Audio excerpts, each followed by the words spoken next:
अस्सलाम वालेकुम वरहमतुल्लाहि वबरकातुहू। नाउ टुडे हम पढ़ने जा रहे हैं economic reasons for liberal nationalism. इससे पहले हमने पढ़े थे political reason for liberal nationalism. So let us start today's topic. So freedom of markets and the end of state imposed restrictions. Freedom of market और end of state imposed restriction, ये मतलब था liberal nationalism economically. अगर हम देखेंगे, मतलब वो चाहते थे कि जो मार्केट्स हो वो फ्री हो, और जो स्टेट ने हम पे रेस्ट्रिक्शंस लगाई हैं, मतलब ये मत बेचो वो मत करो, ऐसे गिल्ड रेस्ट्रिक्शंस लगाई थी, उनको ख़त्म कर दो। फिर in the first half of 19th century Napoleon had made 39 German state German confederation each with own currency, weights and measurement. कहते हैं कि 19th सेंचुरी के स्टार्ट में, मतलब 1800 से लेकर 1850 तक, इसके दरमियान नेपोलियन ने एक 39 स्टेट्स का एक जर्मन कन्फेडरेशन बनाया था, मतलब यूनियन बनाया था, जिसकी हर किसी की अपनी अपनी करेंसी थी और वज़न थे और मेजर्स थे। मेजर्स कैसे डिफरेंट हो सकते हैं, ये हम इसके बाद वाले पॉइंट में पढ़ेंगे। इन 1833 जो है, Hamburg and Nuremberg, there were 11 barriers with 5% tax each.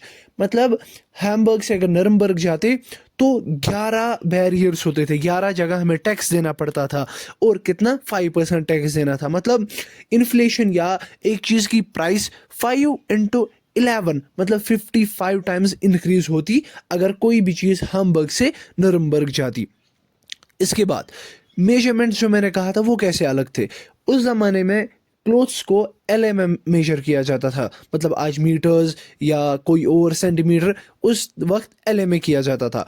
अब जो ये कन्फेडरेशन ऑफ जर्मन स्टेट्स थी, फ्रैंकफर्ट में एक LA is equal to 54.7 centimetre, और मीन्स में 55.1 सेंटीमीटर, नरमबर्ग में 66.6, फेरीबर्ग में 53.6।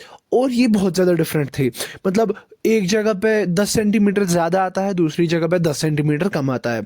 ये जो था, it was an obstacle for economic exchange. जो एक डिफरेंट जगह पे डिफरेंट मेजरमेंट्स थे, अलग वेट्स थे वगैरह थे, दे वर ऑब्स्टैकल फॉर इकोनॉमिक एक्सचेंज। मतलब एक इंसान एक जगह से दूसरी जगह उसी भाव पर या उससे ज़्यादा भाव पर बहुत मुश्किल से अपनी चीज़ें बेच सकता था।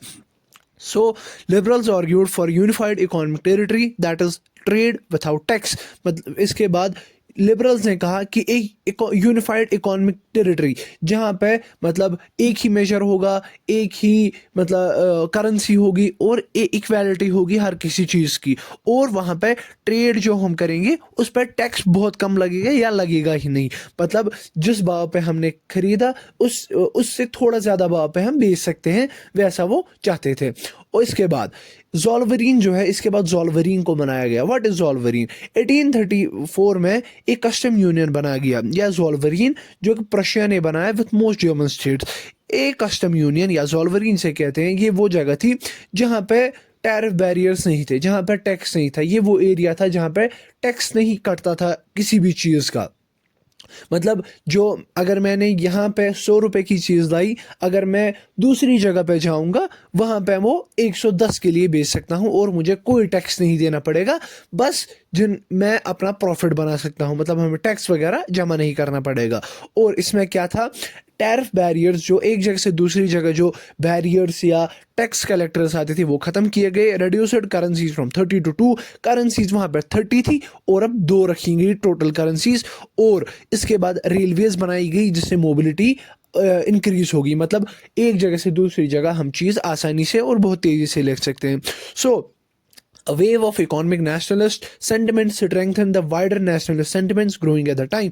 और जो ये वेव थी इकोनॉमिक नेशनलिज्म की, जो लिबरल नेशनलिस्ट थे, उनको जब ये इकोनॉमिक चीज़ फिर भी समझ आ गया, उन्होंने भी नेशनलिज्म की फीलिंग उनमें जग गई, और जिसकी वजह से जो वाइडर नेशनलिस्ट, जो एज अ होल हर किसी जगह हर किसी इंसान को जो नेशनलिस्ट सेंटिमेंट थे, उनको भी मदद होगी उसी चीज़ से, और वो ताकतवर बनते गए। अब हर कोई लोग, अमीर क्लास हो या मिडिल क्लास हो या लोअर क्लास हो, हर कोई एक ही चीज़ के लिए लड़ता था। हर किसी के लिए एक सेंटिमेंट अंदर से था, nationalism and the making of nation states.